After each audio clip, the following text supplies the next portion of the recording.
Comment ne pas finir en burn-out? Introduction. Au début, elle ne s'est pas dit qu'elle allait mal. Elle s'est dit qu'elle était fatiguée, un peu plus que d'habitude, mais rien d'alarmant. Elle avait du travail, des choses à gérer, des gens qui comptaient sur elle. Alors, elle a continué.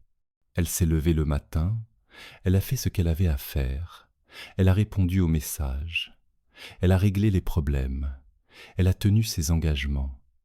Quand on lui demandait si ça allait, elle répondait oui presque automatiquement. Pas parce que c'était vrai, parce qu'elle n'avait pas envie d'expliquer, parce qu'elle-même ne savait pas vraiment ce qui n'allait pas.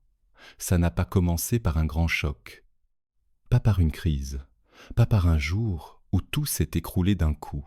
Ça a commencé plus discrètement. Elle rentrait du travail, et elle n'avait envie de rien, même pas de parler, même pas de regarder une série. Elle voulait juste qu'on la laisse tranquille. Le week-end, elle avait prévu de faire plein de choses, mais au final elle repoussait tout. Elle disait qu'elle avait besoin de récupérer, sauf qu'elle ne récupérait jamais vraiment. Elle dormait, mais se réveillait déjà lourde. Elle prenait un café, puis un deuxième, parfois un troisième, pour réussir à lancer la journée. Elle se surprenait à souffler devant des choses toutes simples. Un mail, un appel, une demande de plus. Rien de grave, pris séparément. Mais tout était devenu trop. Puis il y a eu les signes qu'elle a commencé à remarquer, sans vraiment vouloir les regarder en face. Elle oubliait des choses. Elle lisait 3 fois la même phrase sans la comprendre. Elle ouvrait son téléphone sans savoir pourquoi. Elle passait d'une tâche à l'autre sans arriver à se concentrer. Elle devenait plus sèche avec les gens qu'elle aimait. Pas méchante, juste à bout. Le soir, elle culpabilisait d'avoir parlé trop vite à son conjoint, de ne pas avoir été assez présente pour ses enfants, de ne pas avoir rappelé une amie. Alors elle se promettait que demain, elle ferait mieux. Mais le lendemain, elle était encore plus fatiguée que la veille. À force, elle s'est mise à fonctionner en pilote automatique. Elle faisait ce qu'il fallait faire, sans se demander comment elle allait. Se lever, se préparer, travailler, gérer, répondre, ranger, prévoir, anticiper, dormir un peu, recommencer. Elle avait l'impression de passer ses journées à éteindre des incendies, même quand il ne se passait rien d'exceptionnel. Le simple fait de penser à tout ce qui l'attendait le lendemain suffisait à lui nouer le ventre. Pourtant, vue de l'extérieur, elle tenait très bien. Elle n'avait pas disparu. Elle n'avait pas arrêté de travailler. Elle n'était pas en train de pleurer au milieu de la journée. Donc elle se disait que ça allait encore. C'est ça, le piège. On croit qu'on va bien tant qu'on arrive encore à faire semblant. Et puis un matin, son corps a dit non. Ce n'était même pas un matin particulier. Elle devait partir comme d'habitude. Elle avait son sac prêt, ses clés dans la main, son téléphone qui vibrait déjà. Elle s'est dirigée vers la porte et là, elle s'est arrêtée, d'un coup. Elle avait l'impression qu'un poids énorme lui tombait dessus. Ses jambes ne voulaient plus avancer. Son cœur battait vite. Elle avait chaud, puis froid. Elle a essayé de se raisonner. Elle s'est dit « Allez, dépêche-toi, tu vas être en retard. » Mais ça ne marchait plus. Elle a fini assise sur une chaise, incapable de sortir. Pas parce qu'elle n'avait pas envie d'aller travailler, parce qu'elle ne pouvait plus. Ce jour-là, elle n'a pas compris tout de suite qu'elle était arrivée au bout. Elle a pensé à un coup de fatigue, à une mauvaise nuit, être à un peu de stress. Elle a appelé pour dire qu'elle ne viendrait pas, avec cette gêne étrange qu'ont les gens qui se sentent coupables d'être malades. Puis, elle a essayé de se reposer. Mais même allongée, elle ne se sentait pas mieux. Son corps était immobile, mais sa tête continuait de courir. Tout ce qu'elle devait faire, tout ce qu'elle n'avait pas fait, les conséquences de son absence, ce que les autres allaient penser. Elle était vidée, mais incapable de vraiment lâcher. Le burn-out ressemble souvent à ça, pas à un grand craquement spectaculaire comme dans les films, plutôt à une usure lente. Une fatigue qui s'installe, une tension qui devient normale. Des signaux que l'on minimise parce qu'on a l'habitude de continuer. On se dit qu'on n'a pas le choix, qu'il faut être sérieux, qu'il faut être fort, qu'on se reposera plus tard. Et un jour, le plus tard n'arrive plus. Le corps coupe tout à notre place. C'est précisément pour éviter d'en arriver là que ce livre existe. Pas pour te faire peur, pas pour te dire que tu dois tout quitter dès que tu traverses une période chargée. La vie comporte des moments fatigants, et il est normal d'avoir des semaines plus lourdes que d'autres. Mais il y a une différence entre être fatigué et être en train de s'épuiser. Une différence entre faire un effort ponctuel et vivre constamment au-dessus de ses forces. Une différence entre être investi dans ce que l'on fait et s'oublier complètement pour tenir le rythme. Le problème, c'est qu'on repère souvent cette différence trop tard. Beaucoup de personnes voient très bien le burn-out une fois qu'elles sont arrêtées, incapables de se concentrer, de dormir correctement, de retourner travailler sans angoisse. Mais avant, tout semble encore à peu près normal. On tient, on assure, on repousse. On se dit que ce n'est pas le moment de ralentir. On attend d'avoir une vraie raison de s'arrêter. Comme si l'épuisement visible était la seule preuve valable qu'on a trop tiré sur la corde. Pourtant, les signes commencent bien avant. Ils sont parfois simples. Tu te réveilles fatigué plusieurs jours de suite. Tu n'as plus d'élan pour des choses que tu aimais. Tu t'énerves pour rien. Tu as besoin de calme en permanence parce que le moindre bruit te pèse. Tu n'arrives plus à décrocher du travail, même quand tu es censé être tranquille. Tu regardes ton agenda avec une boule au ventre. Tu ne sais plus vraiment ce qui te ferait du bien, parce que ton besoin principal est juste de ne plus rien avoir à gérer. Ce ne sont pas de petites faiblesses, ce sont parfois les premiers avertissements. Mais on ne les écoute pas toujours, parce qu'on a appris à faire passer le reste avant nous, le travail avant le sommeil, les demandes des autres avant notre énergie, l'image d'une personne fiable avant notre état réel. On ne veut pas décevoir, on ne veut pas être celui ou celle qui dit non. On ne veut pas donner l'impression qu'on n'est pas capable. Alors, on accepte encore un peu. On reste un peu plus tard. On répond à un message de plus. On annule encore un moment de repos. Et sans s'en rendre compte, on commence à vivre dans une façon de fonctionner qui nous abîme.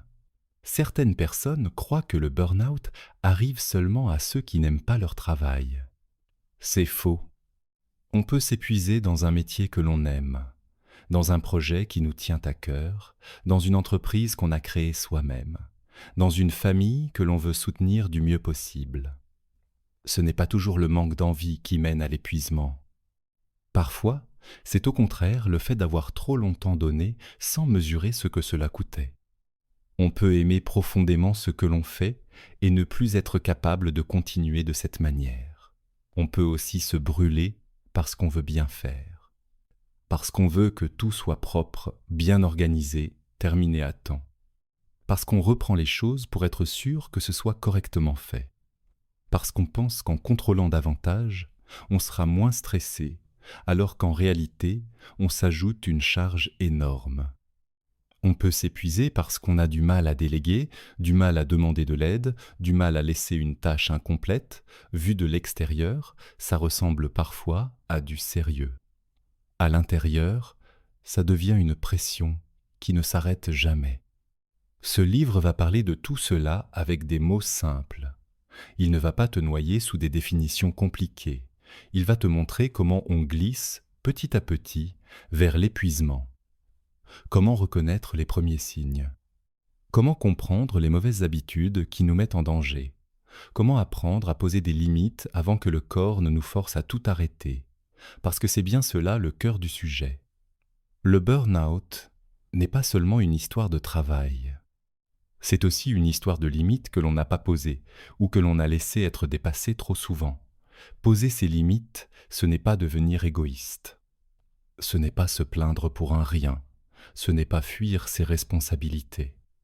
C'est être capable de dire « là, je peux »,« là, je ne peux pas »,« là, j'ai besoin de temps »,« là, ce rythme n'est plus tenable »,« là, je suis en train de me perdre ». Beaucoup de gens attendent que leur corps parle plus fort qu'eux pour enfin reconnaître cette vérité. Le but de ce livre, c'est de t'aider à l'entendre avant. Peu. Être que tu lis ces lignes parce que tu sens déjà que quelque chose ne va pas. Peu. Être que tu n'es pas au bord de l'effondrement, mais que tu sais que ton quotidien est devenu trop lourd. Peu. Être que tu as vu quelqu'un autour de toi tomber, et que tu ne veux pas attendre que ça t'arrive. Peu. Être aussi que tu vas bien aujourd'hui, mais que tu veux comprendre comment ne pas te perdre un jour à force de trop vouloir bien faire. Dans tous les cas, ce livre peut t'aider à regarder les choses plus clairement. Il y a une phrase que beaucoup de personnes prononcent après un burn-out, « je n'ai pas vu venir ». Et souvent, ce n'est pas tout à fait vrai. Les signes étaient là. Mais elles ne savaient pas les lire, ou elles ne pensaient pas avoir le droit d'en tenir compte. Elles croyaient qu'il fallait attendre une preuve plus forte, une vraie chute, un vrai arrêt, un vrai diagnostic, pour admettre que quelque chose n'allait plus. En réalité, tu n'as pas besoin d'attendre le pire pour commencer à te protéger. Ce livre n'est pas là pour te dire de devenir quelqu'un d'autre. Il est là pour t'aider à arrêter de t'abandonner toi-même dans ta propre vie, à comprendre ce que ta fatigue essaie peu, être déjà de te dire, à repérer quand tu es en train de dépasser tes limites au lieu de simplement faire un effort, à retrouver un rapport plus sain au travail, aux responsabilités, aux attentes des autres et aux attentes que tu places sur toi-même. Tu n'as pas besoin de finir au sol pour reconnaître que tu marches depuis trop longtemps avec un poids beaucoup trop lourd sur le dos. Tu n'as pas besoin d'attendre que tout casse pour alléger ce que tu portes. Et tu n'as pas besoin d'attendre que ton corps décide à ta place pour commencer à dire « maintenant, ça suffit ». Chapitre numéro 1. Le burn-out commence bien avant de tomber.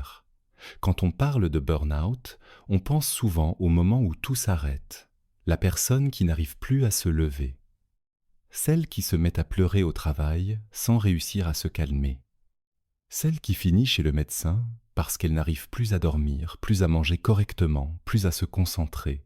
On imagine une rupture nette, visible, presque impossible à ignorer. Mais ce n'est pas comme ça que l'histoire commence. Le burn-out commence beaucoup plus tôt. Il commence souvent à un moment où la personne continue encore de fonctionner. Elle travaille, elle répond aux messages, elle tient ses rendez-vous, elle sourit quand il faut sourire. De l'extérieur, rien ne semble vraiment cassé, et c'est précisément pour cela que le danger passe inaperçu. Prenons l'exemple de Marc. Marc a 42 ans. Il travaille dans une entreprise depuis presque 15 ans. Il connaît bien son métier. On lui fait confiance. Quand il y a un problème, on l'appelle souvent lui, parce qu'il sait quoi faire et qu'il ne laisse pas traîner les choses. Pendant longtemps, Marc a aimé cette place. Il aimait se sentir utile. Il aimait savoir qu'on pouvait compter sur lui. Il se disait qu'il avait de la chance d'avoir un poste stable, des collègues qui l'appréciaient, un salaire correct. Il n'aurait pas dit qu'il allait mal. Il aurait même trouvé cela exagéré si quelqu'un lui avait parlé d'épuisement. Pour lui, il était simplement dans une période chargée. La période chargée a duré 3 mois, puis 6, puis 1 an. Au début, il restait un peu plus tard au bureau pour terminer ce qui ne pouvait pas attendre. Ensuite, il s'est mis à consulter ses mails le soir, juste pour ne pas avoir trop de retard le lendemain. Puis, il a commencé à y penser dès le réveil. Avant même de se lever, il savait déjà quel dossier lui tombait dessus. Le dimanche soir, une tension apparaissait dans son ventre sans qu'il comprenne vraiment pourquoi. Il disait que c'était normal. Beaucoup de gens n'aiment pas le lundi. Rien d'inquiétant. Petit à petit, quelque chose a changé chez lui. Il a cessé de prendre plaisir à ce qu'il faisait, pas du jour au lendemain, lentement. Les tâches qu'il gérait autrefois avec énergie lui demandaient désormais un effort beaucoup plus grand. Il s'agaçait plus vite. Un collègue qui lui posait une question simple l'irritait. Un changement de dernière minute le mettait dans un état de tension disproportionnée. Le soir, il rentrait chez lui sans vraiment être présent. Sa femme lui parlait de sa journée. Il répondait, mais son esprit restait ailleurs. Il se disait qu'il avait juste besoin de vacances. Pourtant, même en congé, il n'arrivait pas à décrocher complètement. Il jetait un œil à son téléphone. Il pensait à ce qu'il retrouverait au retour. Il se reposait physiquement, peut être, mais pas mentalement. Voilà à quoi ressemble souvent le début d'un burn-out. Pas une catastrophe soudaine, une accumulation. Une vie qui devient de plus en plus lourde, mais dans laquelle on continue tout de même d'avancer. On s'adapte à son propre épuisement. On modifie ses habitudes pour pouvoir continuer. On boit plus de café. On reporte les moments de repos.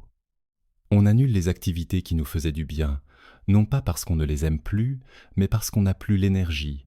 On se dit qu'on reprendra plus tard. Plus tard la salle de sport, plus tard les sorties, plus tard les appels aux amis, plus tard les vrais week-ends. Sans s'en rendre compte, on retire peu à peu de sa vie tout ce qui permettait justement de tenir. Le corps, lui, commence souvent à parler très tôt. Mais il ne parle pas toujours de manière spectaculaire. Il commence par de petits messages. Un sommeil moins réparateur, des réveils nocturnes, une difficulté à s'endormir parce que la tête continue de tourner, une douleur dans le dos qui revient souvent, des tensions dans la nuque, une sensation d'oppression dans la poitrine avant certaines journées, des maux de ventre, une fatigue qui semble disproportionnée par rapport à ce que l'on fait. Le problème, c'est qu'on trouve presque toujours une explication simple pour ne pas s'en inquiéter. On a mal dormi, on a mal mangé, on vieillit, on est un peu stressé, on a juste trop de choses en ce moment. Une par une, ces excuses semblent crédibles. Ensemble, elles racontent pourtant parfois une histoire bien plus sérieuse. Il faut comprendre une chose, on ne passe pas d'un état normal à un burn-out complet en une nuit. Il y a une pente, et cette pente est souvent faite de petites pertes que l'on banalise. La perte de patience, la perte d'envie, la perte de concentration, la perte de curiosité, la perte de légèreté. On continue de remplir ses obligations, mais on n'habite plus vraiment ce que l'on fait. On traverse les journées avec l'objectif de les finir. On regarde l'heure plus souvent. On se sent soulagé quand un rendez-vous est annulé. On n'attend plus vraiment les moments libres pour en profiter, mais seulement pour ne plus avoir à répondre à rien. Ce changement paraît subtil, mais il mérite d'être entendu. Sophie, elle, a 36 ans. Elle est mère de 2 enfants et travaille à temps plein. Depuis plusieurs mois, elle a l'impression de courir en permanence. Le matin, elle prépare tout le monde. Elle accompagne les enfants, part au travail, gère sa journée, fait les courses, répond aux messages de l'école, organise les rendez-vous médicaux, pense aux anniversaires, aux vêtements trop petits, aux papiers à signer. Son conjoint l'aide, mais c'est elle qui garde une grande partie de tout dans sa tête. Personne ne lui demande vraiment de tout porter, mais dans les faits, elle porte beaucoup. Un soir, elle ouvre le frigo et se met à pleurer parce qu'il n'y a plus de yaourt pour le lendemain matin. Elle sait très bien que ce n'est pas grave. Elle pourrait sortir en acheter ou donner autre chose. Mais ce soir-là, cette petite contrariété fait déborder quelque chose. Elle se sent nulle, débordée, incapable de gérer une chose de plus. Le problème n'est pas le yaourt. Le problème, c'est le trop-plein. Ce genre de scène paraît parfois ridicule quand on la raconte après coup. On peut avoir honte de s'être effondré pour un détail. Pourtant, les détails sont souvent les derniers grains de sable sur une charge déjà immense. Quand un système est saturé, il suffit d'une petite chose pour le faire déborder. C'est pourquoi il faut arrêter de se juger trop vite quand on réagit fortement à quelque chose qui semble insignifiant. La vraie question n'est pas seulement pourquoi ai-je réagi comme ça pour si peu? La vraie question est qu'est-ce que je porte depuis trop longtemps pour qu'un si petit événement me fasse autant vaciller? Le burn-out commence aussi quand on perd le lien avec ses propres besoins. Cela peut sembler étrange, mais beaucoup de personnes ne savent plus vraiment ce qui leur ferait du bien. Elles savent ce qui est urgent, ce qui est attendu, ce qui doit être fait. Elles savent très bien ce que les autres réclament, mais elles ne savent plus répondre simplement à des questions comme « De quoi ai-je besoin aujourd'hui? Est-ce que je suis fatigué?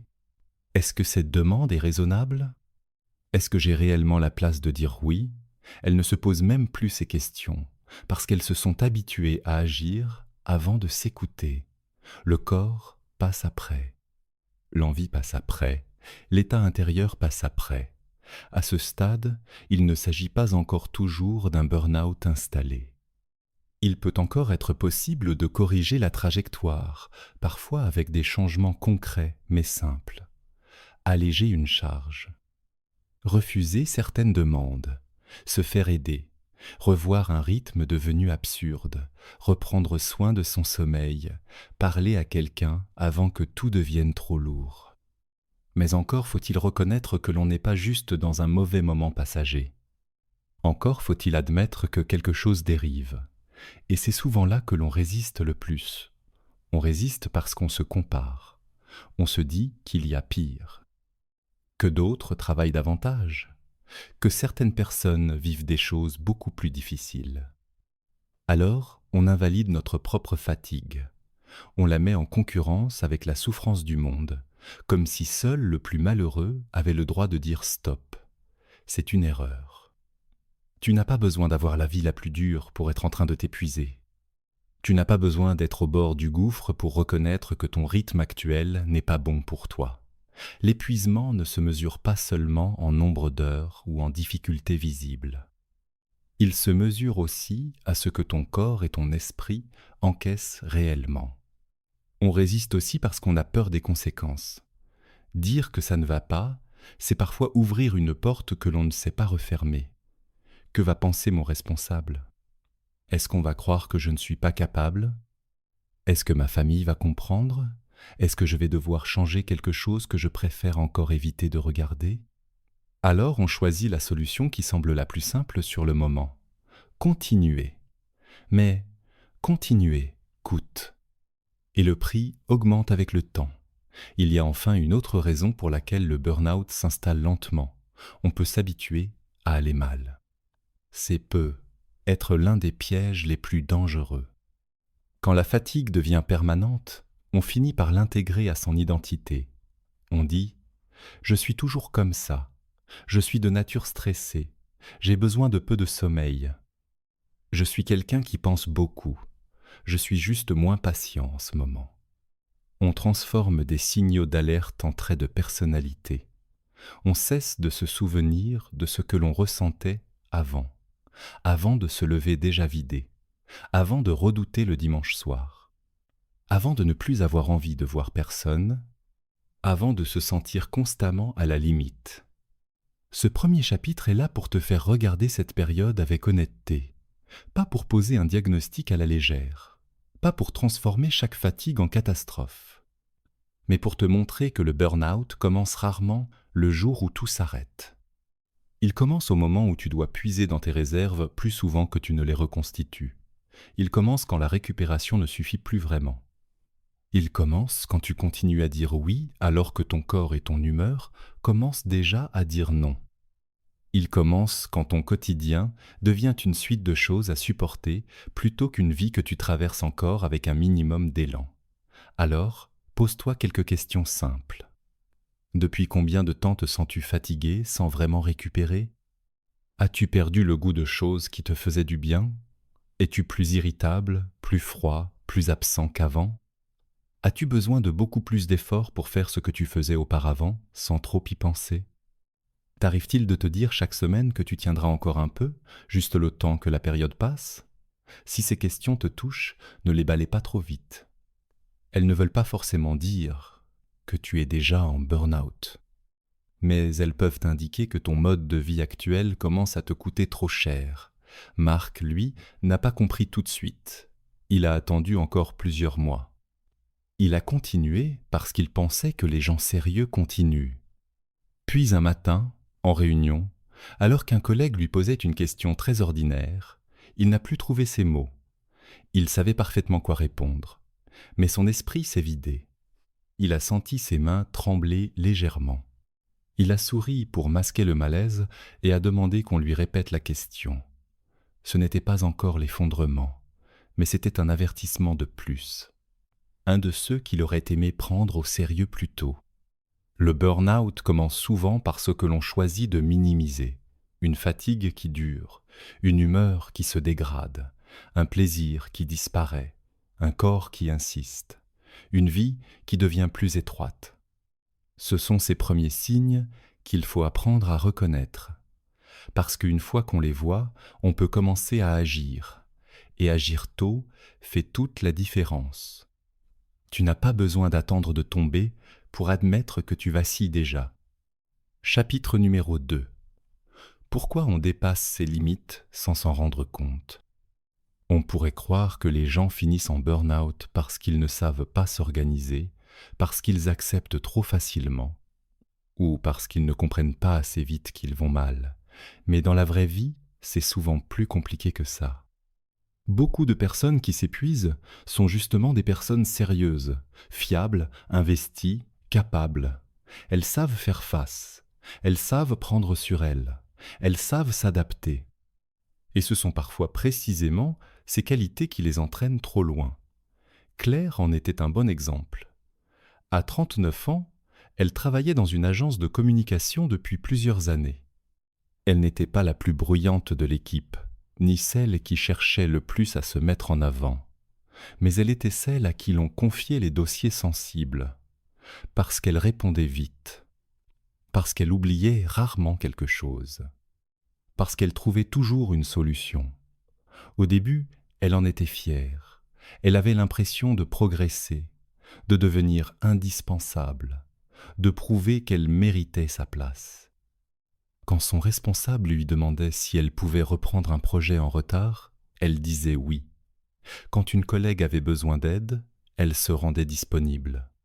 Quand un client changeait d'avis au dernier moment, elle se débrouillait. Elle n'aimait pas décevoir. Et comme elle y arrivait à chaque fois, les demandes continuaient. Le problème, c'est que personne ne lui disait clairement qu'elle devait tout accepter. Personne ne lui ordonnait de répondre à ses mails à 22 heures ou de retravailler une présentation le dimanche. Elle le faisait parce qu'elle voulait que les choses soient bien faites, parce qu'elle craignait de paraître moins impliquée si elle ne le faisait pas, parce qu'elle avait fini par croire que son sérieux se mesurait à sa capacité à ne jamais devenir un problème pour les autres. Alors elle absorbait une urgence, puis une autre. Une charge exceptionnelle, puis une autre. Et à force, l'exception est devenue son rythme normal. C'est souvent comme ça que l'on dépasse ses limites, pas en faisant une seule chose énorme, mais en laissant s'ajouter une série de petites choses que l'on accepte presque sans réfléchir. Rester 20 minutes de plus, répondre pendant le déjeuner, dire oui à un service alors que la journée est déjà pleine, reporter un rendez-vous personnel. Ne pas prendre sa pause parce qu'on veut finir avant. Ce sont des choix qui, isolément, ne paraissent pas graves, et parfois, ils ne le sont pas. Mais quand ils deviennent constants, ils dessinent un mode de vie dans lequel il ne reste plus d'espace pour récupérer. Beaucoup de personnes ne savent plus repérer leurs limites parce qu'elles ont appris à les dépasser depuis longtemps. Peu être depuis l'enfance. Peu être parce qu'elles ont grandi dans un environnement où il fallait être raisonnable, ne pas se plaindre, faire plaisir, montrer qu'on était à la hauteur. Peu être parce qu'on les a souvent félicitées d'être matures, autonomes, responsables. Peu être parce qu'elles ont compris très tôt que leur valeur augmentait quand elles ne demandaient rien et rendaient service à tout le monde. Ce genre d'apprentissage ne disparaît pas à l'âge adulte. Il change simplement de décor. Plus tard, cela peut devenir: je ne veux pas déranger, je ne veux pas passer pour quelqu'un de fragile, je dois montrer que je peux gérer, ce n'est pas le moment de lâcher. Prenons aussi l'exemple de David. David avait toujours été celui sur qui sa famille comptait. Quand ses parents avaient besoin d'aide avec l'administratif, il l'appelait. Quand son frère avait un problème, il se tournait vers lui. Au travail, même logique, David était calme, disponible, rarement dans le conflit. Il trouvait des solutions. Le problème, c'est que David disait très rarement non. Pas parce qu'il était manipulé en permanence, parce qu'il se sentait mal rien qu'à l'idée de refuser. Il n'aimait pas voir la déception chez les autres. Il préférait se compliquer la vie lui-même plutôt que de créer un inconfort autour de lui.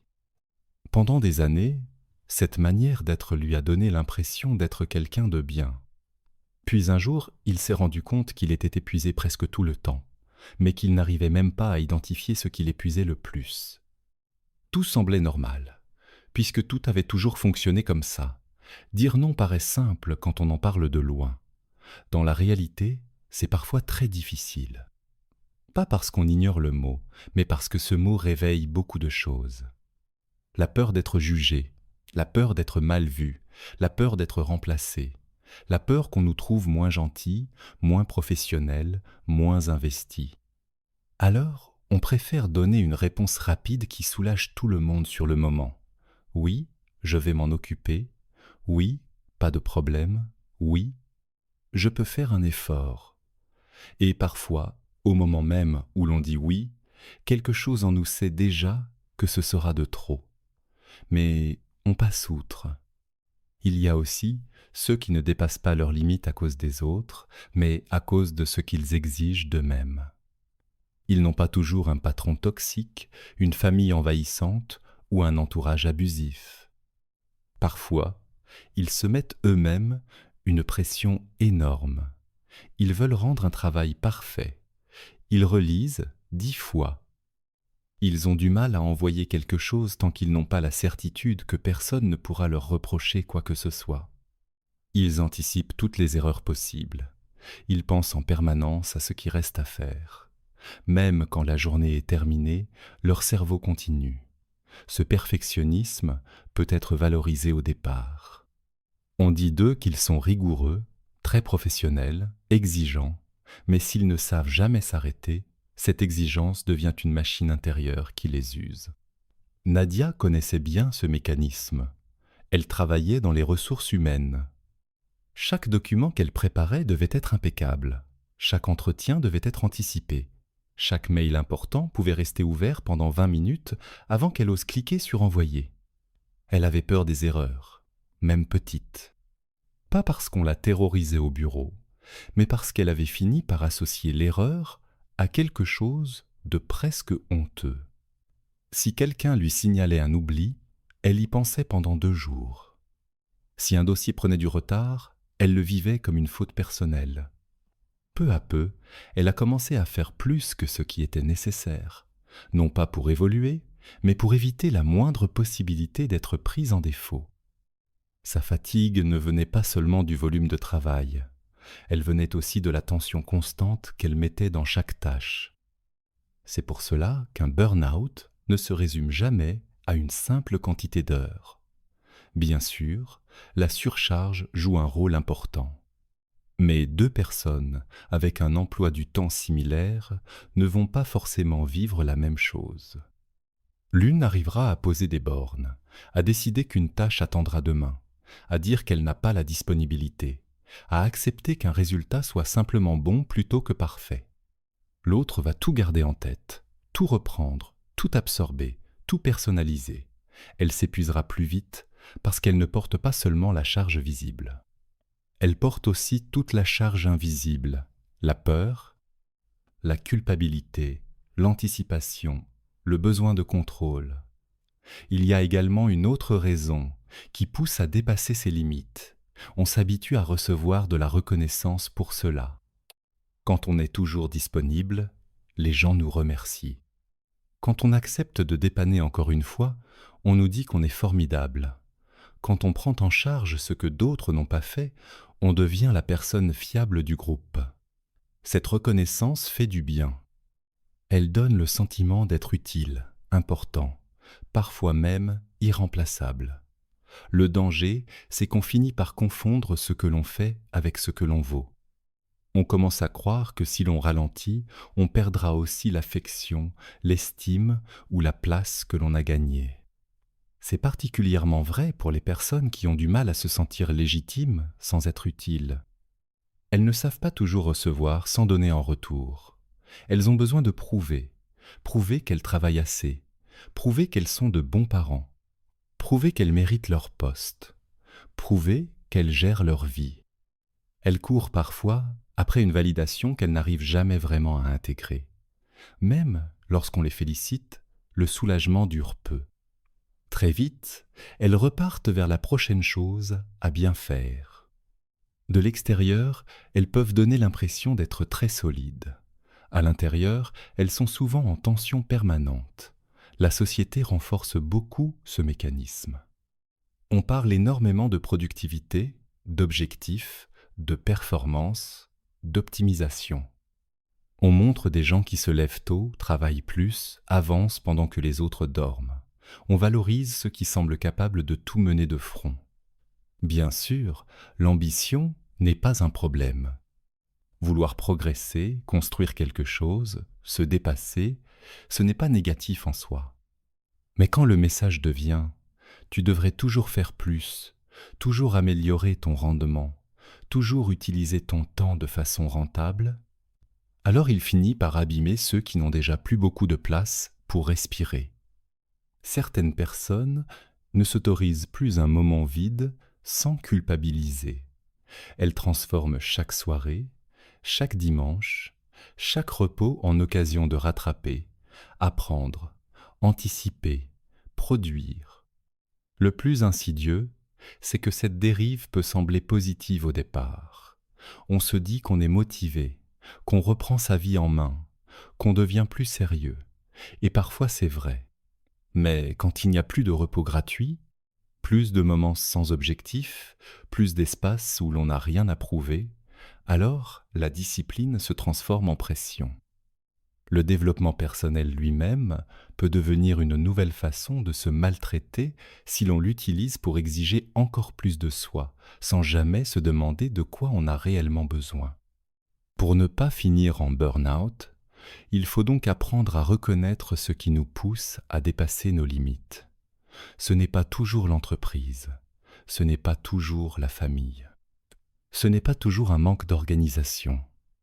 Parfois, c'est notre peur de décevoir, parfois notre difficulté à lâcher prise, parfois notre besoin d'être reconnu, parfois une vieille habitude de ne jamais faire passer nos besoins en premier. Tant qu'on ne comprend pas ce moteur intérieur, on risque de répéter les mêmes schémas dans tous les domaines de notre vie. On quittera peu, être un travail trop lourd, pour recréer ailleurs la même dynamique. On prendra de bonnes résolutions de repos, puis on remplira à nouveau chaque minute dès que la pression retombera un peu. Claire, après plusieurs mois de fatigue, a fini par entendre une phrase de son médecin qui l'a arrêtée net. Il lui a demandé simplement « À quel moment de la journée vous autorisez-vous à ne rien devoir à personne ?» Elle a voulu répondre. Elle n'a pas réussi. Elle s'est rendue compte qu'elle n'avait presque plus de moments comme cela. Même seule, elle pensait à ce qu'elle devait faire ensuite. Même au repos, elle restait mentalement en service. Cette question très simple lui a fait comprendre que son problème n'était pas seulement d'avoir trop de travail. Son problème, c'était qu'elle ne s'accordait plus aucune vraie sortie de rôle. Elle était toujours l'employée fiable, la collègue réactive, l'amie qui répond, la fille présente, la compagne attentive. Mais elle n'était presque plus jamais juste une personne qui respire sans être attendue quelque part. Apprendre à poser ses limites commence ici. Pas forcément en claquant une porte ou en refusant tout d'un coup. D'abord, en repérant ce qui nous fait dire « oui » trop vite. Ce qui nous empêche de reconnaître que nous sommes déjà pleins, ce qui nous pousse à tenir plus longtemps que ce qui est raisonnable. Il faut parfois se demander, est-ce que je fais cela parce que je le veux vraiment ou parce que j'ai peur de ce que cela dira de moi si je refuse? Est-ce que cette exigence vient réellement de la situation ou de moi? Est-ce que je rends service une fois ou est-ce que je suis en train de devenir le point d'appui permanent de tout le monde? Ces questions ne sont pas confortables. Elles obligent à voir que certaines choses que l'on présente comme des qualités peuvent aussi nous mettre en danger lorsqu'elles ne sont plus équilibrées. Être généreux est une qualité, mais se rendre disponible au point de ne plus avoir d'espace pour soi devient dangereux. Être consciencieux est une qualité, mais vouloir que tout soit irréprochable au prix de son sommeil finit par coûter trop cher. Être courageux est une qualité. Mais supporter silencieusement l'insupportable pendant des mois n'est pas toujours du courage. Parfois, c'est simplement l'incapacité à reconnaître que l'on a atteint sa limite. Le burn-out aime les personnes qui repoussent trop longtemps le moment de s'écouter. Pas parce qu'elles sont faibles, mais parce qu'elles ont appris à être fortes d'une manière qui oublie leur propre équilibre. Elles avancent même quand elles sont déjà épuisées. Elles rassurent les autres alors qu'elles auraient besoin d'être rassurées. Elles protègent les apparences parce qu'elles ne veulent pas inquiéter, déranger ou être jugées. Mais pendant qu'elles donnent l'impression de gérer, quelque chose en elles se vide. Dans le prochain chapitre, nous allons parler de ce que le corps, l'humeur et les pensées essaient de signaler avant le vrai point de rupture.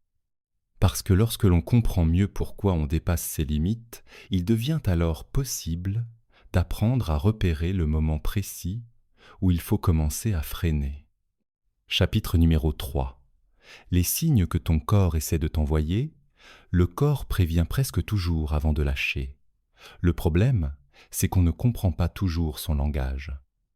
On attend parfois un signe énorme, quelque chose d'impossible à ignorer, alors qu'en réalité les premiers messages sont souvent beaucoup plus simples. Une fatigue qui ne passe pas, un sommeil devenu mauvais, une boule au ventre qui revient chaque matin, des douleurs qu'on met sur le compte du stress, de l'âge ou du manque de sport, des envies de pleurer sans raison claire, une sensation de saturation dès le réveil. On remarque ces choses, mais on les classe vite dans la catégorie des petits désagréments de la vie. On se dit que ça va passer, que tout le monde est fatigué, que l'on verra plus tard. Et justement, c'est souvent ce plus tard qui finit par coûter très cher. Julien avait 35 ans et travaillait dans l'informatique. Depuis plusieurs mois, il dormait mal. Il s'endormait épuisé, mais se réveillait vers 4 heures du matin avec l'esprit déjà lancé. À peine les yeux ouverts, il pensait à la réunion de 9 heures, aux bugs pas encore réglés, aux clients qui attendaient une réponse, aux messages de son responsable qu'il n'avait pas encore traités. Il essayait de se rendormir, mais son corps semblait déjà prêt à se battre. Le matin, il buvait du café pour compenser. À midi, il disait qu'il n'avait pas très faim.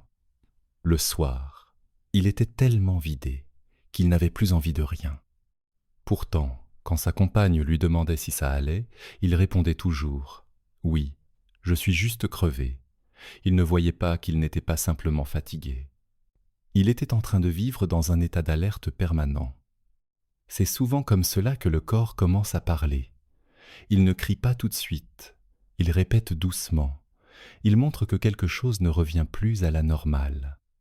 Après une grosse semaine, il est naturel d'être fatigué.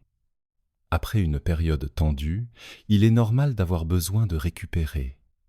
Mais si le repos ne repose plus vraiment, si les nuits ne suffisent plus, si chaque journée commence avec une sensation de retard ou de poids, alors il faut être attentif.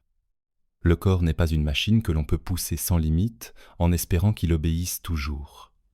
Il compense un temps, il encaisse beaucoup, puis un jour, il ne compense plus. Le sommeil est souvent l'un des premiers endroits où l'équilibre se dérègle. Certaines personnes n'arrivent plus à s'endormir parce que leurs pensées tournent sans arrêt. D'autres s'endorment immédiatement, mais se réveillent au milieu de la nuit, comme si leur cerveau refusait de couper complètement. D'autres encore dorment longtemps, parfois 8 ou 9 heures, mais ont malgré tout l'impression de ne jamais récupérer. Elles ouvrent les yeux avec une lourdeur qui leur donne envie de rester au lit dès la première seconde. Et plus les jours passent, plus elles utilisent leur énergie pour simplement retrouver un niveau de fonctionnement qui était autrefois naturel. Le corps peut aussi envoyer des signaux par la digestion. Certaines personnes perdent l'appétit. D'autres grignotent sans faim, surtout le soir, parce qu'elles cherchent un soulagement rapide. Il peut y avoir des douleurs d'estomac, des nausées, une sensation de ventre noué, des troubles digestifs qui apparaissent ou s'aggravent dans les périodes de forte pression. Là encore, on trouve facilement des explications. On a mangé trop vite, on a bu trop de café, on digère moins bien qu'avant. Tout cela peut être vrai. Mais si ces symptômes s'installent en même temps qu'une fatigue durable et qu'un stress presque constant, il ne faut pas les regarder isolément. Camille, elle, avait commencé à avoir régulièrement mal à la tête en fin de journée. Au départ, elle pensait que c'était à cause des écrans. Puis, les maux de tête sont devenus plus fréquents, parfois dès le matin. Elle ressentait aussi une tension dans les épaules, comme si ses muscles ne se relâchaient jamais vraiment. Quand elle prenait quelques jours de repos, cela allait un peu mieux.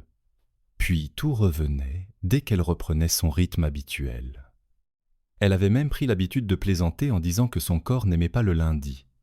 En réalité, son corps essayait surtout de lui faire comprendre que son quotidien était devenu trop lourd pour lui.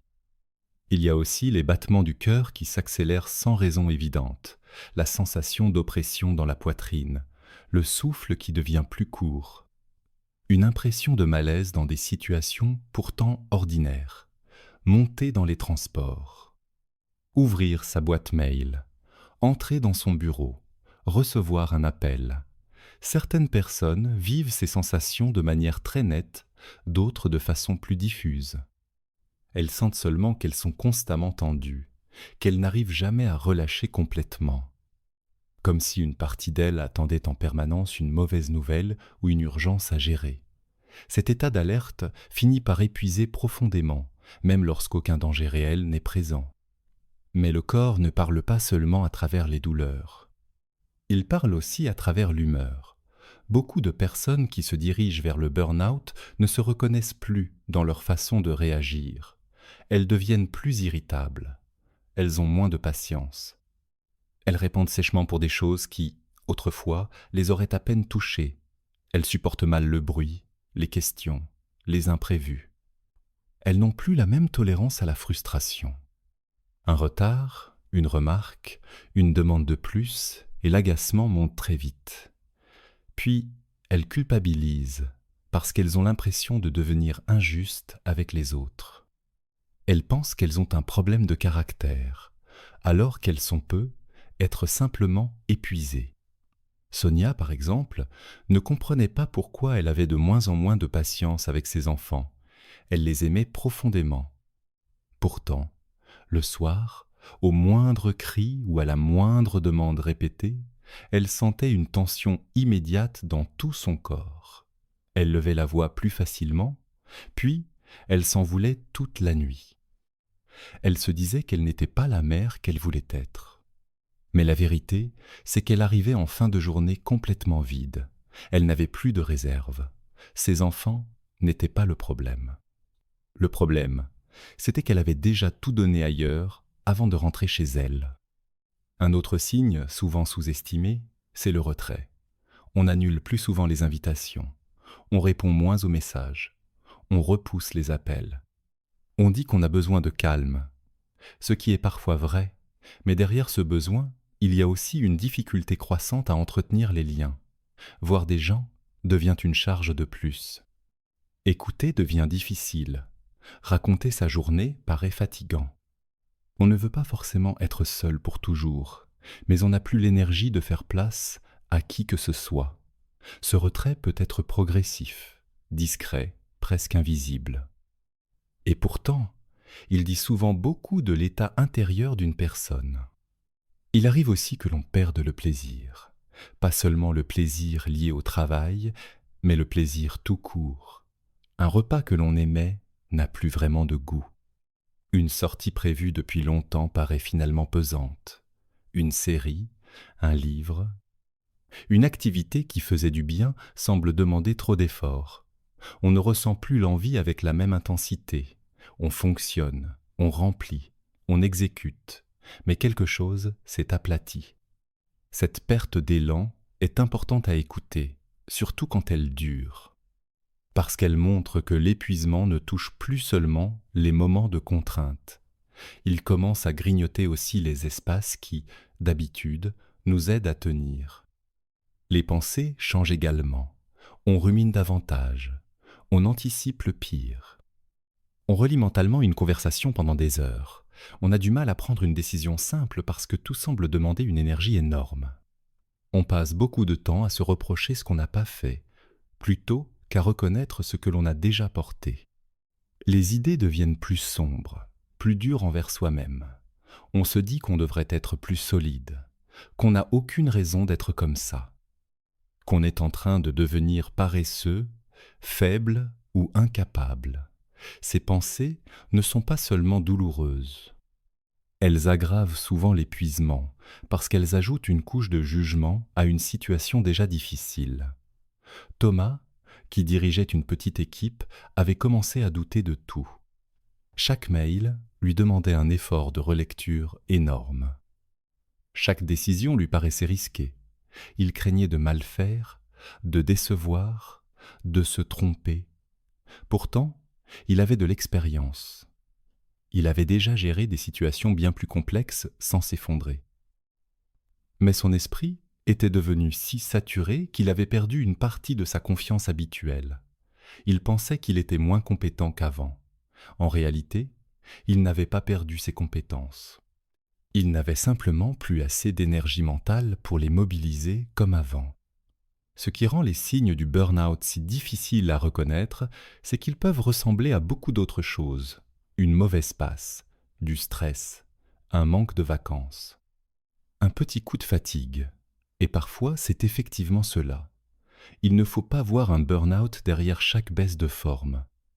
Mais il faut être attentif à la durée, à l'accumulation et à l'impact sur la vie quotidienne. Un symptôme isolé ne dit pas forcément grand-chose. Plusieurs signaux qui persistent ensemble racontent une histoire plus claire. Si tu dors mal, que tu te réveilles épuisé, que tu deviens irritable, que tu n'as plus envie de rien et que ton travail ou tes responsabilités occupent ton esprit presque tout le temps. Alors il ne s'agit être plus seulement d'un passage chargé. Le corps essaie souvent d'obtenir une chose très simple, que tu ralentisses. Il ne cherche pas à te trahir. Il ne devient pas ton ennemi. Il tente de t'arrêter avant d'être complètement à bout. Une douleur, une fatigue, une crise de larmes, une impossibilité soudaine de se concentrer, ce sont parfois des façons de dire « tu ne peux plus continuer exactement comme avant ». Quand on les ignore, ces messages deviennent souvent plus forts. Ce qui était un inconfort devient un vrai trouble. Ce qui était une alerte devient un blocage. Ce qui aurait pu être corrigé tôt demande alors beaucoup plus de temps à réparer. Il faut aussi rappeler une chose importante. Écouter son corps ne veut pas dire tout interpréter seul. Quand des symptômes physiques ou psychiques s'installent, il est essentiel de consulter un professionnel de santé. Une grande fatigue, des palpitations, des douleurs thoraciques, des troubles du sommeil durable ou une anxiété intense méritent un avis médical. Il ne s'agit pas de faire peur, mais de prendre les signaux au sérieux. La prévention du burn-out passe aussi par cela. Ne pas rester seul avec ce qui devient trop lourd ou trop inquiétant. Dans la vie quotidienne, il peut être utile de se poser régulièrement quelques questions très simples. Comment est mon sommeil depuis plusieurs semaines ? Est-ce que je me sens reposé après une nuit normale ? Est-ce que mon corps est souvent tendu sans raison claire ? Est-ce que je me sens plus irritable qu'avant ? Est-ce que j'ai encore envie de voir les gens que j'aime ? Est-ce que je ressens encore du plaisir dans mes moments libres ? Est-ce que mon travail ou mes responsabilités continuent dans ma tête même quand la journée est terminée? Ces questions ne remplacent pas un diagnostic, mais elles peuvent aider à sortir du déni. Julien, lui, a fini par consulter après plusieurs mois de sommeil mauvais et de palpitations. Il pensait d'abord qu'il avait un problème cardiaque. Les examens ont permis d'écarter certaines urgences, mais son médecin lui a aussi parlé d'un état d'épuisement très avancé. Cette conversation l'a bouleversé, parce qu'il a compris qu'il avait attendu le moment où son corps lui ferait vraiment peur pour admettre qu'il n'allait plus bien. Avec du recul, il a reconnu que les signes étaient là depuis longtemps. Il avait simplement pris l'habitude de les traverser au lieu de les écouter. C'est souvent après coup que les choses deviennent évidentes. On se dit « j'aurais dû comprendre quand je ne dormais plus. J'aurais dû faire attention quand je ne supportais plus rien. J'aurais dû réagir quand je n'avais plus envie de voir personne. » Mais l'objectif n'est pas de culpabiliser. L'objectif est d'apprendre.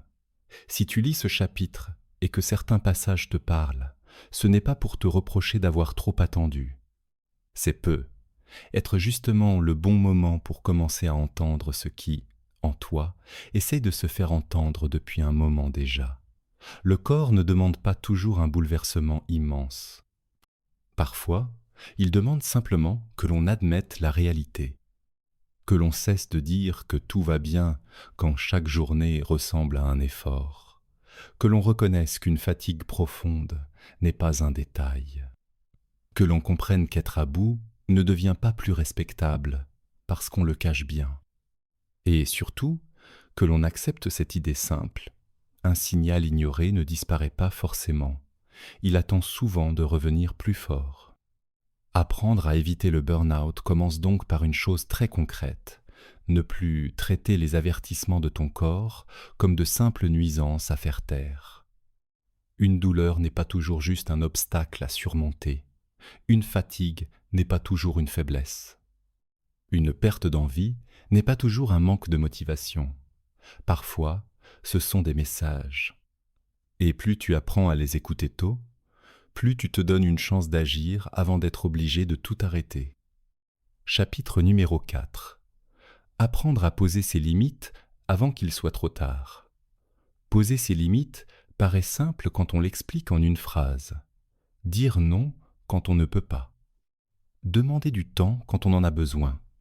Refuser ce qui dépasse nos forces. Sur le papier, cela semble presque évident. Dans la vraie vie, c'est beaucoup plus difficile, parce qu'une limite n'est pas seulement une phrase que l'on prononce. C'est souvent une peur que l'on affronte, peur de décevoir, peur d'être jugé, peur de créer un conflit, peur de passer pour quelqu'un de moins motivé, de moins gentil, de moins solide. Alors, même lorsque tout en nous dit que c'est trop, on répond parfois encore oui. Élodie connaissait très bien cette sensation. Elle travaillait dans un service administratif et, depuis plusieurs mois, ses journées débordaient largement de ce qui était prévu.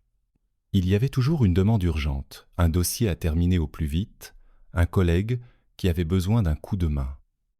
Elle aurait voulu dire qu'elle ne pouvait pas, qu'elle avait déjà sa propre charge, qu'elle ne pouvait pas absorber tout ce qui arrivait.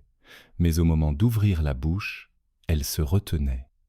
Elle disait plutôt « D'accord, je vais essayer ». Puis, elle rentrait chez elle encore plus tard, avec le cerveau incapable de se poser. Le soir, elle se promettait que la prochaine fois, elle refuserait. Et la prochaine fois, elle acceptait de nouveau. Ce qui empêchait Élodie de poser une limite, ce n'était pas qu'elle ne savait pas qu'elle était épuisée. Elle le savait. Ce qui l'empêchait d'agir, c'était l'inconfort qu'elle associait au refus. Elle imaginait le regard de son responsable. Elle craignait qu'on pense qu'elle ne suivait plus. Elle avait peur que sa collègue se retrouve en difficulté par sa faute. Alors elle choisissait d'éviter ce petit malaise immédiat, même si cela lui coûtait beaucoup plus cher ensuite. C'est un mécanisme fréquent. On préfère souvent subir longtemps plutôt que de traverser 5 minutes de gêne. Poser ses limites demande donc d'abord d'accepter une vérité dérangeante. Si tu refuses de décevoir les autres de temps en temps, tu risques de finir par te trahir toi-même en permanence. Tu ne peux pas être disponible pour tout, partout, tout le temps, sans que cela ait un prix. Chaque oui donné, alors que tu voulais dire non, prend quelque chose quelque part. Du temps, de l'énergie, de la paix, de la présence pour tes proches, de la récupération. Et à force de petits prélèvements invisibles, tu finis à découvert sans même t'en rendre compte. Beaucoup de gens imaginent qu'une limite doit être spectaculaire, qu'il faut faire un grand discours, annoncer une transformation radicale, imposer une nouvelle version de soi avec assurance. Mais souvent, les limites les plus importantes commencent par des phrases très simples. Je ne pourrais pas le faire aujourd'hui. J'ai besoin d'un délai supplémentaire. Je peux m'en occuper, mais pas avant jeudi. Je ne suis pas disponible ce soir. Je préfère qu'on en reparle demain. Cette tâche ne pourra pas s'ajouter sans en retirer une autre. Ces phrases paraissent ordinaires. Pourtant, pour une personne qui a pris l'habitude de tout accepter, elles représentent parfois un immense changement. La difficulté, c'est qu'on attend souvent de se sentir parfaitement légitime pour poser une limite.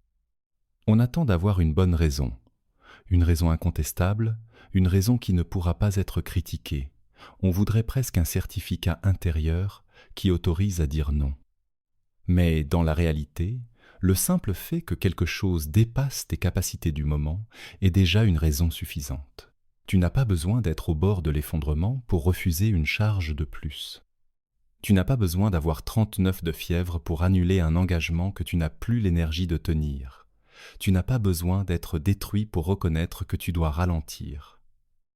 Bien sûr, poser une limite ne garantit pas que tout le monde la recevra avec douceur. Certaines personnes comprendront, d'autres non. Certains responsables respecteront ton cadre. D'autres tenteront peu être de négocier. Certains proches entendront ton besoin. D'autres se vexeront, surtout s'ils avaient pris l'habitude que tu sois toujours disponible. C'est là que beaucoup reculent. Ils interprètent la mauvaise réaction d'en face comme une preuve qu'ils ont eu tort de poser leurs limites. Pourtant, une limite n'est pas validée par le fait qu'elle plaise à tout le monde. Elle est valable parce qu'elle protège quelque chose d'important. Romain a mis longtemps à comprendre cela. Dans sa famille, il était celui qu'on appelait pour tout. Porter un meuble, faire un trajet, régler un problème informatique, garder un enfant au pied levé. Il disait presque toujours oui, même quand cela l'obligeait à annuler ses propres projets. Un dimanche, alors qu'il avait enfin prévu de se reposer après une semaine épuisante, son frère lui a demandé de venir l'aider pour un déménagement improvisé. Romain a failli accepter, par réflexe. Puis, il a pris une respiration et a répondu « Non, pas aujourd'hui, j'ai besoin de récupérer ». Son frère l'a mal pris. Il lui a répondu sèchement qu'il pouvait quand même faire un effort. Pendant 1 heure, Romain s'est senti coupable. Il a presque rappelé pour revenir sur sa décision. Puis il a compris quelque chose. Le fait que son frère soit contrarié ne voulait pas dire qu'il était injuste. Cela voulait simplement dire que son frère n'avait pas l'habitude qu'il se protège. Il faut parfois du temps pour que les autres s'habituent à nos nouvelles limites. Mais il faut aussi du temps pour que nous-mêmes nous habituions à les tenir. Dire non une fois est difficile. Dire non et ne pas passer les 2 heures suivantes à se justifier intérieurement l'est parfois encore plus. On peut avoir l'impression d'avoir été dur, froid, égoïste, alors qu'on a simplement été clair. C'est pour cela qu'apprendre à poser ses limites demande souvent de retravailler sa propre définition de la gentillesse. Être gentil ne signifie pas se rendre constamment disponible au point de s'abîmer. Être généreux ne signifie pas se donner jusqu'à ne plus rien avoir. Être fiable ne signifie pas accepter l'inacceptable avec le sourire. Il existe aussi une forme de limite plus discrète, mais tout aussi importante, celle que l'on pose à soi-même. Certaines personnes savent refuser les autres, mais elles continuent à se malmener de l'intérieur. Elles se donnent des listes impossibles. Elles remplissent chaque journée au maximum. Elles veulent rentabiliser chaque moment libre, elles transforment même leur repos en objectif à réussir parfaitement. Dans ce cas, le danger ne vient pas seulement des demandes extérieures. Il vient de la pression intérieure. Se dire, aujourd'hui, cette tâche attendra demain, peut être aussi important que refuser une nouvelle mission. Décider de ne pas rouvrir son ordinateur après une certaine heure peut être une vraie limite. Accepter qu'un résultat soit suffisant, même s'il n'est pas parfait, peut être une libération immense. Marion travaillait à son compte. Personne ne lui imposait officiellement d'horaires déraisonnables. Pourtant, elle n'arrêtait jamais vraiment. Elle répondait à ses clients le soir, le week-end, parfois même pendant ses repas. Elle disait qu'elle n'avait pas le choix, qu'à son compte il fallait être réactive. Mais avec le temps, elle a fini par voir que ce rythme n'était pas seulement dû aux attentes des autres. Elle avait elle-même créé cette disponibilité permanente en répondant immédiatement à tout. Ses clients s'étaient habitués à sa rapidité parce qu'elle leur avait appris qu'elle était joignable presque tout le temps. Quand elle a commencé à répondre seulement sur ses horaires de travail, aucun drame majeur ne s'est produit. Certaines personnes ont attendu quelques heures de plus, son activité ne s'est pas effondrée. En revanche, elle a commencé à retrouver des soirées qui lui appartenaient vraiment. Cela ne veut pas dire que toutes les situations se règlent facilement. Parfois, l'environnement est réellement trop exigeant. Parfois, la charge est objectivement excessive. Parfois, les marges de manœuvre sont faibles et il faut entamer des démarches plus lourdes, parler à un supérieur, consulter un médecin, contacter les ressources humaines, revoir son organisation en profondeur, demander de l'aide autour de soi. Poser une limite ne signifie pas toujours prononcer une phrase et voir tout s'arranger, mais c'est presque toujours le début d'un mouvement. Le moment où l'on cesse d'attendre passivement que les choses deviennent supportables par magie. Une erreur fréquente consiste à croire qu'on posera ses limites plus tard, quand la période sera passée. Mais si tu attends que tout se calme pour commencer à te protéger, tu risques d'attendre très longtemps. Les périodes chargées se remplacent souvent les unes les autres. Une urgence en chasse une autre. Une saison difficile laisse place à un nouveau dossier, une nouvelle contrainte, un nouveau problème. Il faut parfois apprendre à poser des limites au milieu du bruit, pas seulement lorsque tout est enfin tranquille.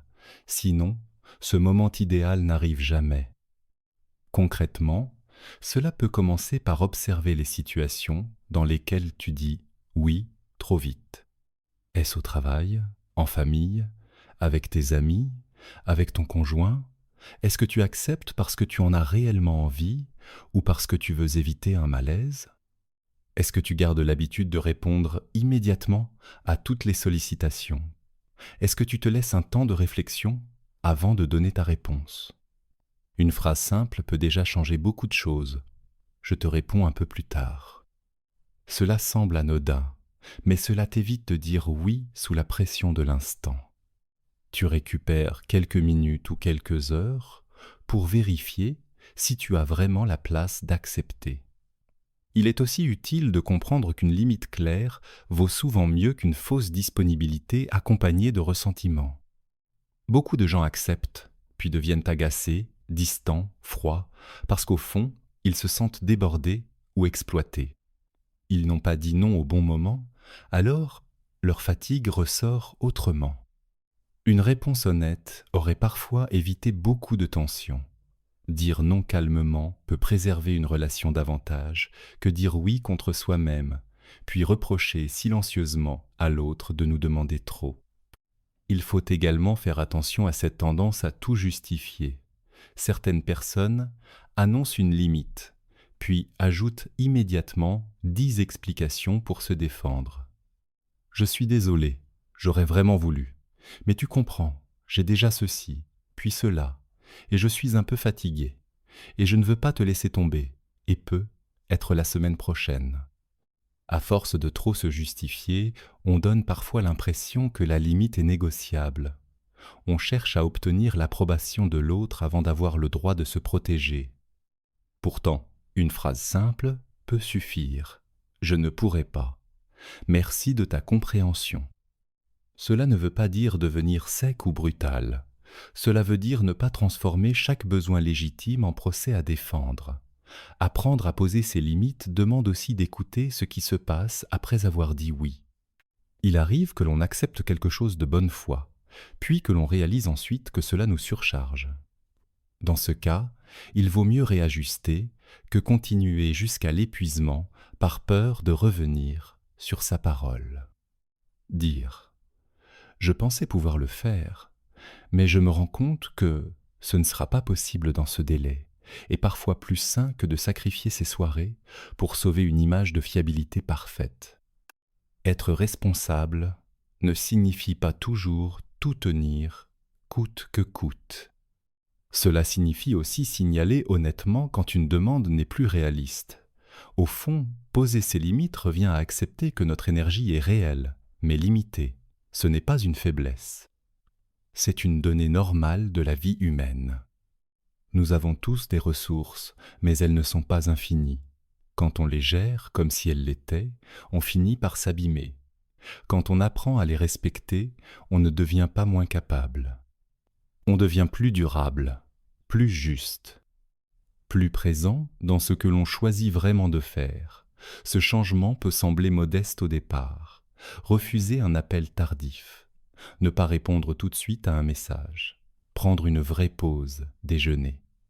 Ne pas accepter une tâche supplémentaire sans discuter du reste, demander de l'aide au lieu de tout prendre en charge, prévenir qu'on ne sera pas disponible tel jour. Arrêter de faire systématiquement ce qui arrange tout le monde sauf soi. Mais ces petits gestes reconstruisent peu à peu une relation plus saine avec son temps, son corps et son niveau d'énergie. Élodie a commencé comme ça, pas par une révolution, par une phrase qu'elle n'avait jamais osé prononcer clairement à son responsable. Je peux m'occuper de ce dossier, mais pas en plus du reste. Il faudra choisir la priorité. Elle avait préparé cette phrase toute la matinée avec une boule au ventre. Elle s'attendait presque à une réaction dure. À sa surprise, son responsable a simplement demandé ce qui devait être décalé. Ce jour-là, elle a compris qu'elle avait porté seule pendant des mois une peur qui n'était pas toujours fondée. Dans certaines situations, les autres dépassent nos limites parce qu'ils ignorent tout simplement où elles se trouvent. Si nous ne les exprimons jamais, ils peuvent croire que tout va bien. Bien sûr, il existe aussi des contextes où les demandes restent excessives, même après avoir parlé. Dans ces cas-là, poser ses limites peut amener à voir une réalité que l'on aurait préféré éviter. Le problème n'est plus seulement notre difficulté à dire non, mais un environnement qui exige trop. Et cette prise de conscience peut conduire à d'autres décisions. Demander un aménagement, chercher un soutien extérieur, consulter, se protéger autrement, parfois même envisager un changement plus grand. Mais on ne peut pas arriver à cette clarté tant que l'on continue à tout avaler en silence. Il faut retenir ceci. Une limite n'est pas une agression contre les autres. C'est une protection pour soi. Elle ne dit pas « tu n'es pas important ». Elle dit « moi aussi, je compte ». Elle ne dit pas « je refuse de participer ». Elle dit « je participe dans une mesure qui reste soutenable ». Elle ne dit pas « je ne veux plus faire d'efforts ». Elle dit « je ne veux plus faire des efforts qui me détruisent ». Si tu as longtemps vécu en dépassant tes propres limites, il est possible que cela te semble maladroit au début.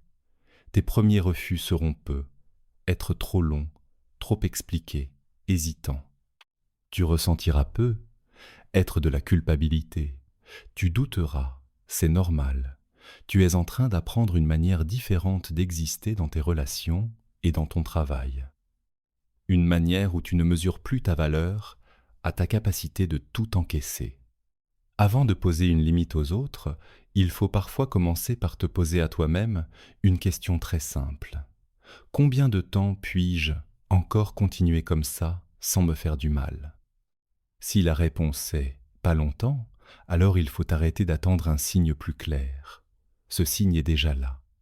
Tu n'as pas besoin que ton corps s'effondre pour commencer à te protéger. Tu peux décider plus tôt.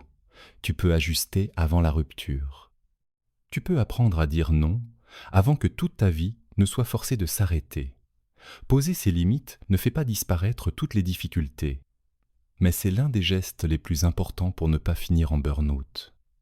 Parce qu'à chaque fois que tu respectes honnêtement ce que tu peux et ne peux pas porter, tu évites d'ajouter une dette de plus à ton corps et à ton esprit. Et à long terme, cette différence peut tout changer. Chapitre numéro 5. Changer avant que ton corps t'oblige à changer. Il y a une phrase que beaucoup de personnes prononcent après un burn-out. Je ne pensais pas que ça pouvait m'arriver. Elles le disent avec une vraie surprise, parfois même avec de la honte.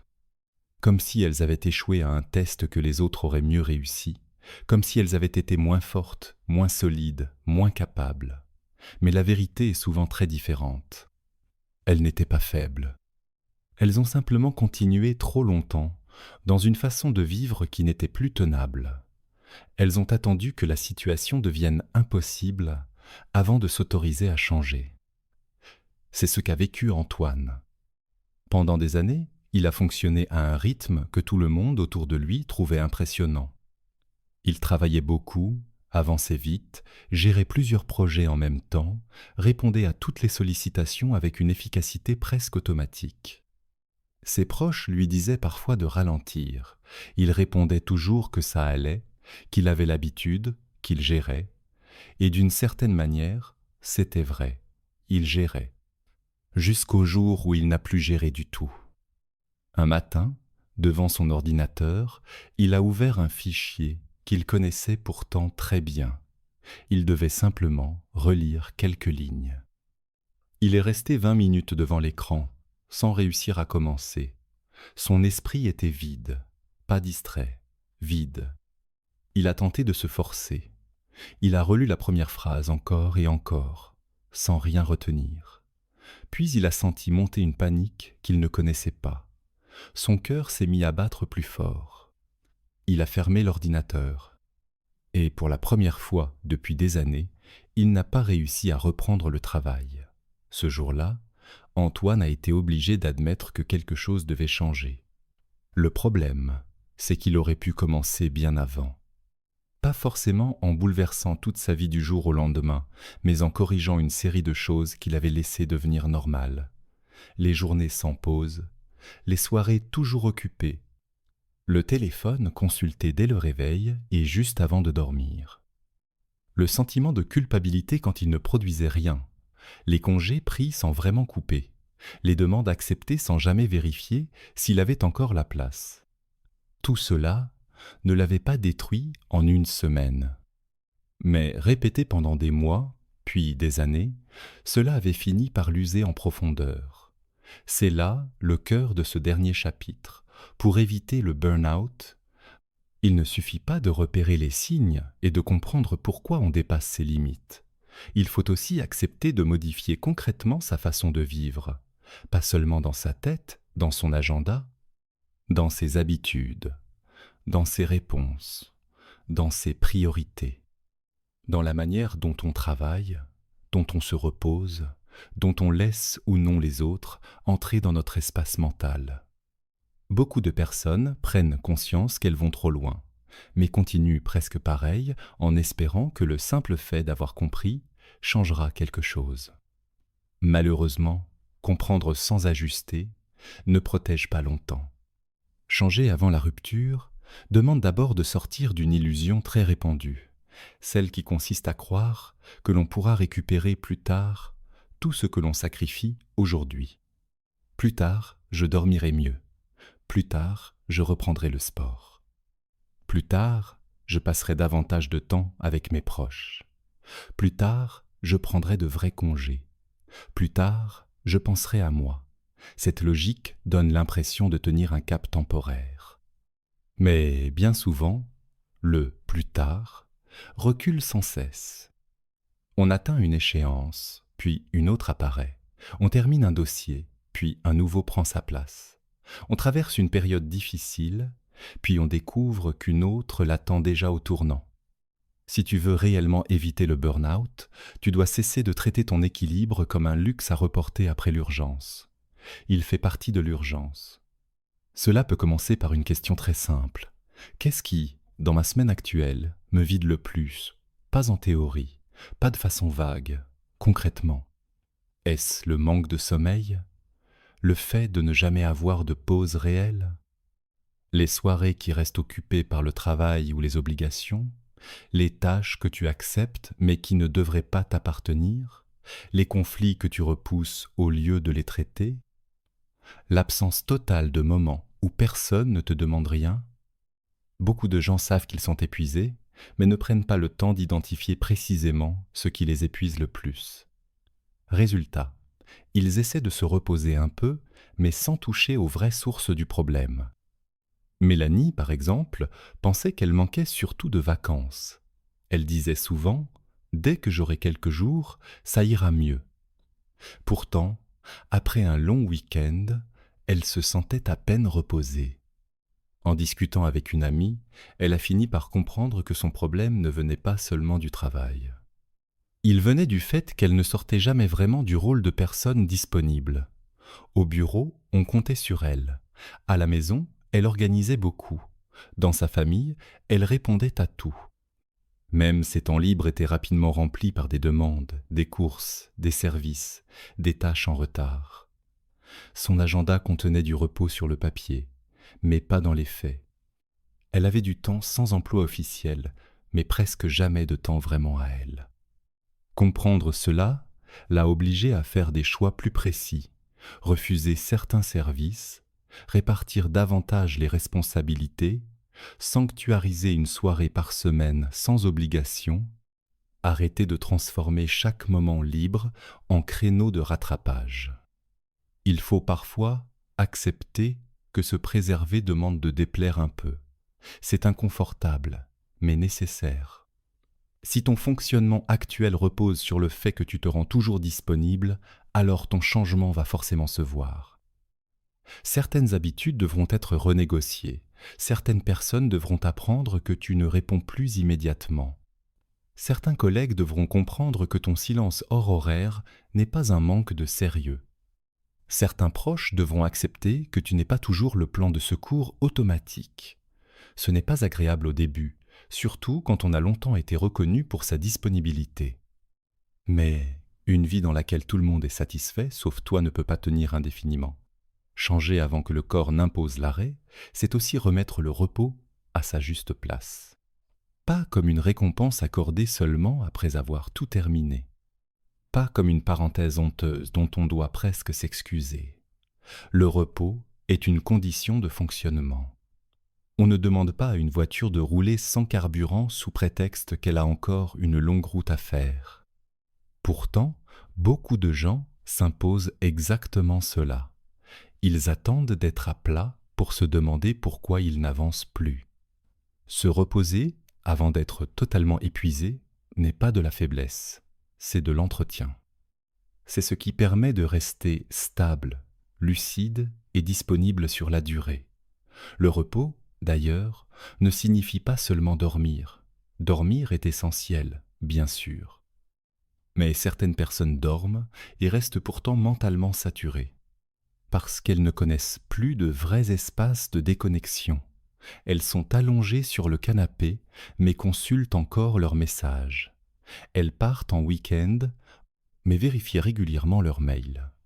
Elles passent une soirée calme, mais leur tête continue d'anticiper les problèmes du lendemain.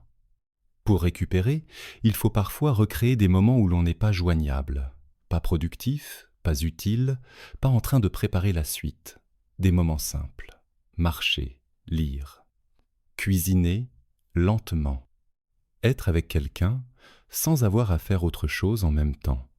Regarder par la fenêtre sans remplir immédiatement ce vide avec un écran ou une tâche. Un autre changement important concerne la charge mentale.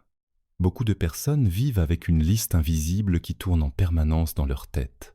Pensez à appeler un tel, ne pas oublier le rendez-vous de vendredi, répondre à ce message, acheter ceci, préparer cela, vérifier ce dossier. Anticipez cette réunion, rangez cette affaire.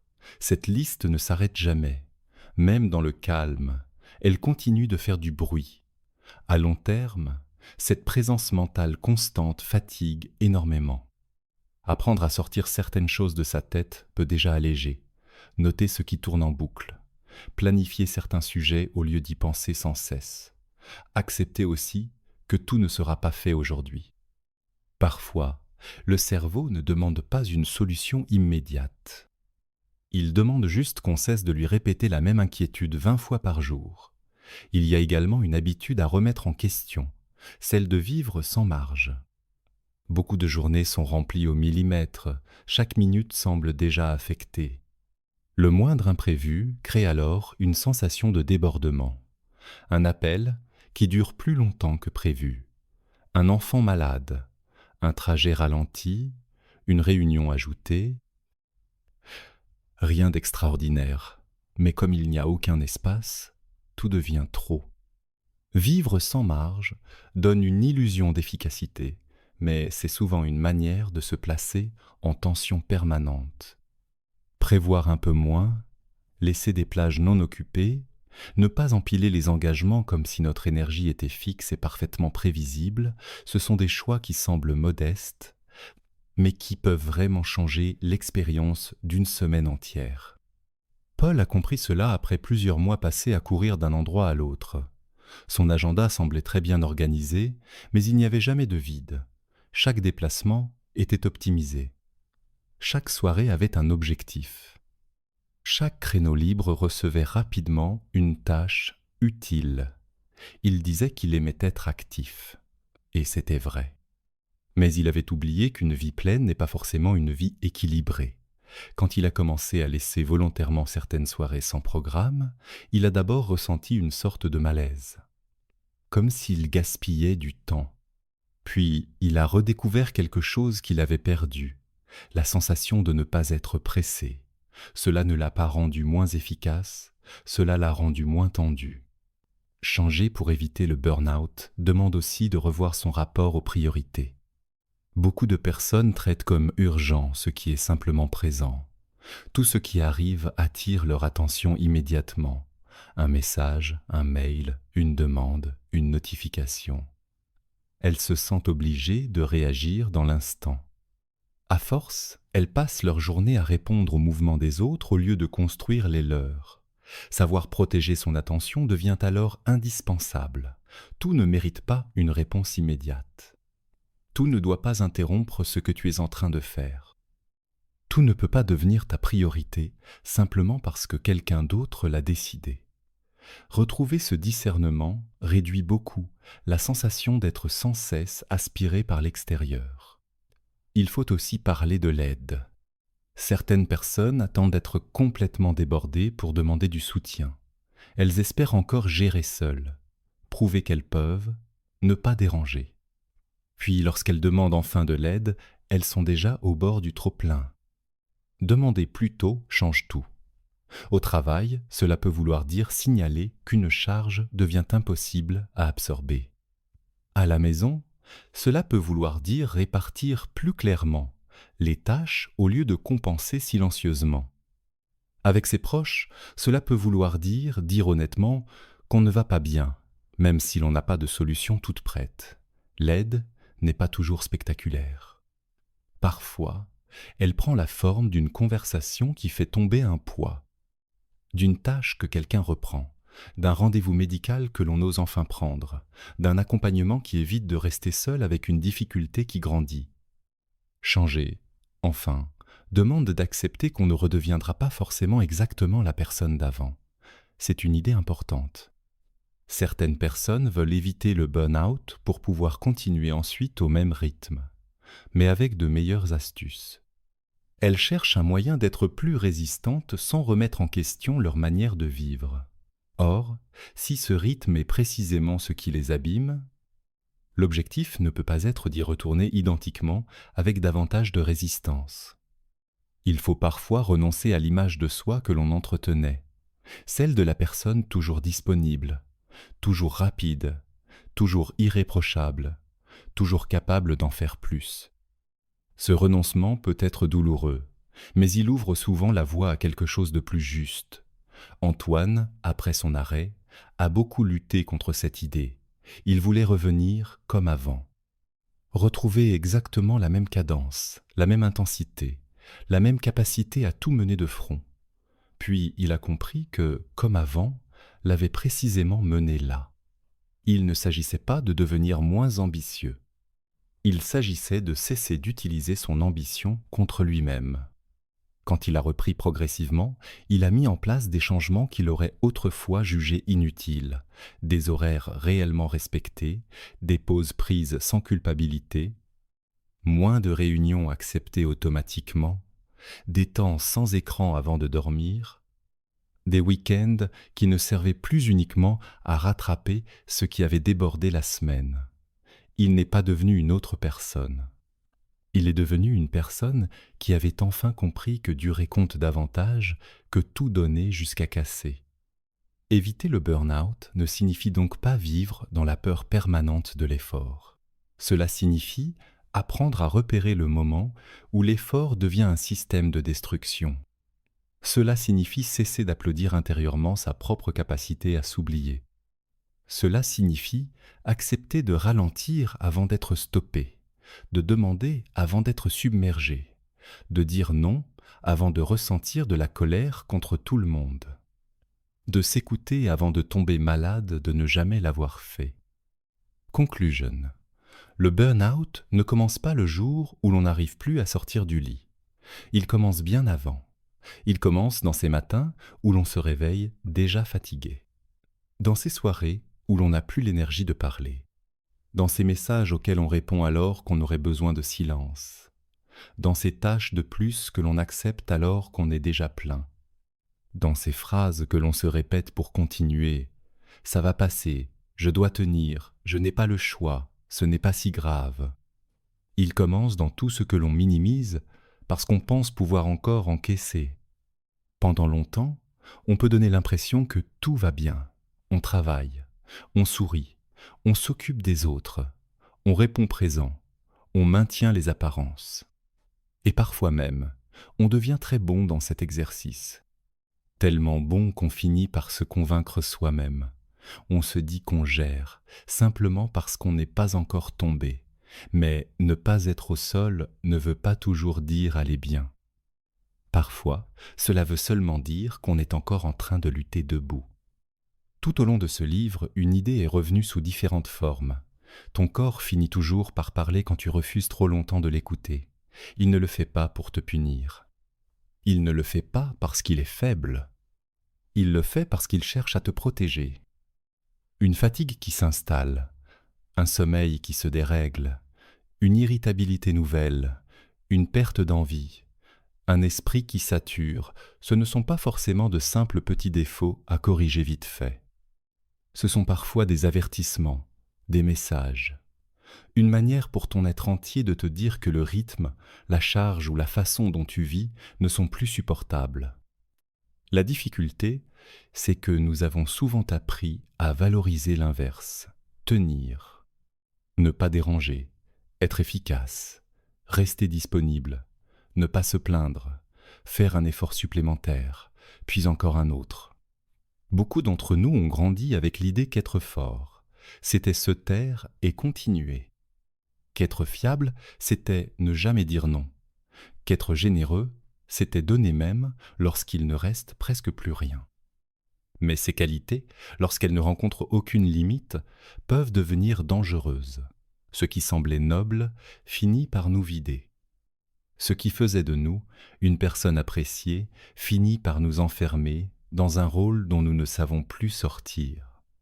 Il ne s'agit pas de rejeter l'effort, ni de fuir toute difficulté. Une vie sans contrainte n'existe pas. Il y aura toujours des périodes intenses, des responsabilités, des moments où l'on devra se mobiliser. Mais l'effort n'est sain que s'il alterne avec de la récupération. L'implication n'est durable que si elle ne détruit pas l'équilibre intérieur. La générosité reste belle tant qu'elle ne devient pas un abandon permanent de soi. Tu peux beaucoup donner sans tout donner. Tu peux être présent sans être disponible à chaque instant. Tu peux être ambitieux sans transformer ta propre vie en terrain d'épuisement. Si tu devais retenir une seule chose de ce livre, ce serait être celle-ci. Tu n'as pas besoin d'attendre d'aller très mal pour avoir le droit de changer. Tu n'as pas besoin d'un effondrement pour prendre ton mal, être au sérieux. Tu n'as pas besoin que ton corps t'arrête brutalement pour reconnaître qu'un rythme est devenu trop lourd. Tu peux agir avant. Tu peux regarder en face ce qui te fatigue, ce que tu repousses, ce que tu acceptes trop souvent, ce qui prend toute la place dans ta tête.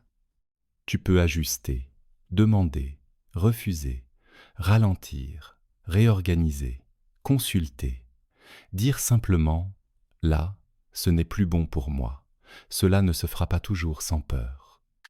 Poser une limite peut faire trembler au début. Dire non peut donner l'impression de mal faire. Prendre du repos peut réveiller une culpabilité ancienne.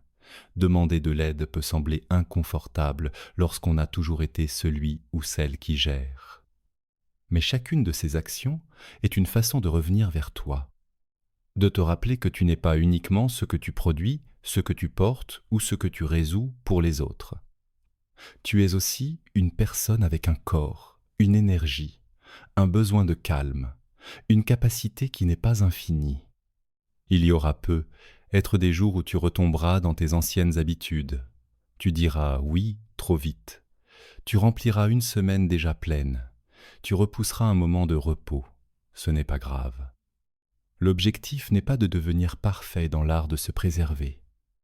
L'objectif est de ne plus vivre complètement inconscient de ce qui t'abîme. Une fois que tu as appris à repérer les signaux, à comprendre tes mécanismes et à poser de premières limites, tu peux revenir plus vite vers toi quand tu t'éloignes. Tu n'es plus obligé d'attendre des mois avant de reconnaître que tu recommences à trop tirer sur la corde. Prévenir le burn-out, ce n'est pas construire une vie où rien ne déborde jamais. C'est construire une vie où tu n'es pas constamment la variable d'ajustement. Une vie où ton sommeil, ton état intérieur, tes besoins essentiels ne passent pas toujours après tout le reste. Une vie où tu sais qu'il est légitime de ralentir avant d'être détruit. Une vie où tu ne prends plus ton épuisement pour une preuve de mérite. Être qu'aujourd'hui, tu te reconnais fortement dans ce livre. Être que tu sens que certaines choses doivent changer rapidement. Dans ce cas, ne garde pas cette prise de conscience au niveau des idées. Choisis au moins une action concrète. Une vraie, pas une intention vague. Une action que tu peux poser dès maintenant.